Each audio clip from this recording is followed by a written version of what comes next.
Okay, we're back. Right now we're going to talk about our hamstrings, how to make our hamstrings a little bit more flexible. Having flexible hamstrings is going to help us with our heel stretch and our bow and arrows.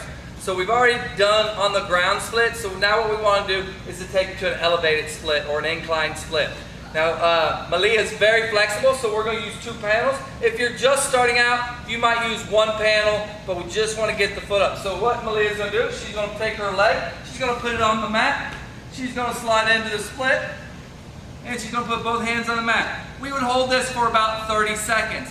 After 30 seconds, we're going to have her do a bow and arrow stretch. So she's going to take her arm, reach across, take her other arm, put her elbow on the floor, and what we're trying to do is open those shoulders and open those hip flexors. We're going to hold that for about 30 seconds, and then we're going to move into a straddle split. So she'll just turn her body. We hold it like that for 30 seconds, and then we're going to take it to a decline split, turning the knee down. We want to try to make sure that this is staying nice and straight. We would hold that for about 30 seconds, and then we would take this into a bow and arrow stretch. Once again, bringing the arm through, reaching over the head, opening the shoulders and hips. Once we do one leg, we definitely want to do the other leg, so she's going to come out and do the other leg. The order in which we do these stretches doesn't really matter. It's just really however you're comfortable. So she'll put her arms back up there. You'll notice she'll bring it in for the bow and arrow stretch now. Remember, we want to hold these for about 30 seconds, okay? So use a clock, and I would definitely go for a strong 30 seconds. Don't count in your head because a lot of times we count faster than a second. And then we want to go to our center split. Now I'm going a little bit quicker for Malia and for the purpose of this video, because if not, the video would be about 20 to 30 minutes long. And now we want to go to our decline. Once again, focusing on the back leg being down, making sure they're pointing their toes nice and pretty. And now she's going to go to her bow and arrow, reaching over the top, opening the shoulders. Okay, once again, it's going to help open the hip flexors. All right, and then she's going to be done with that. The next one that she's going to do is a partner stretch. So she would sit on her knees. She's going to grab around my thighs, hand me her leg. And what I want to do is the first one, I'm going to pull for a front stretch. Once again, this is going to stretch right here in the hamstring. She's super flexible, so it's going to be a little bit easier for her. Then I'm going to pull it out to a heel stretch, okay? And then I would pull across. Once again, each position, 30 seconds. Making sure on this one the leg is straight, and this is going to get right there in the glute.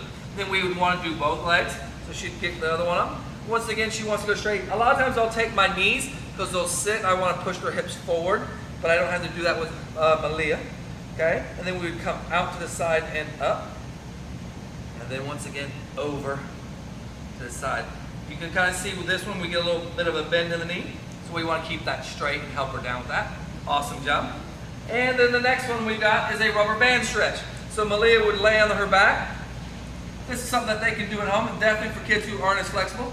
And we're using 3 rubber bands. You can do 2. She would grab the rubber band, and she's going to pull it. You can use a belt if you'd like. And she's going to pull it. And you know, if I'm here, I can help keep this leg straight. She would hold that for 30 seconds, pulling it as far as she can. Okay, this allows them to make the stretch to where they're comfortable. And now we can switch the feet. And she would straighten the leg. Once again, make sure the leg is straight. Try to keep this toe like it would be in a heel stretch. And we would pull down and hold.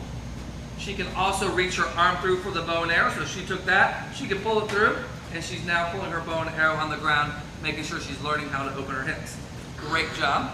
So we got one other one, but we're going to move the camera, take it to the wall so you can see a wall stretch to kind of build the strength and add a little bit of resistance to it. Okay, the next stretch we want to do is more of a resistance stretch. It also helps to build the muscles that it's going to require to pull that heel stretch. So we're going to have Malia. I'm going to put my hands out. She's going to take her leg and she wants to push up against my hand as hard as she can. Push hard, lift up, hard, hard, hard, hard. And I'm going to kind of push down. She should be pushing, driving up through here and through the quad. Push hard. Push hard.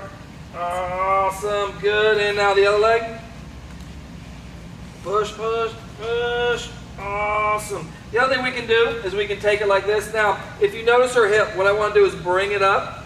And what a lot of, especially young flyers, as I get to a certain point, their hip rolls out. So we want to make sure that when we're lifting, we're only lifting to where that hip stays in line, bottom foot is straight.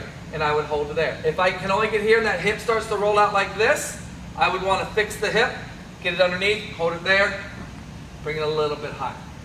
So those are some great hamstring stretches to do at home to help you build your flexibility for your heel stretches and bow and arrows.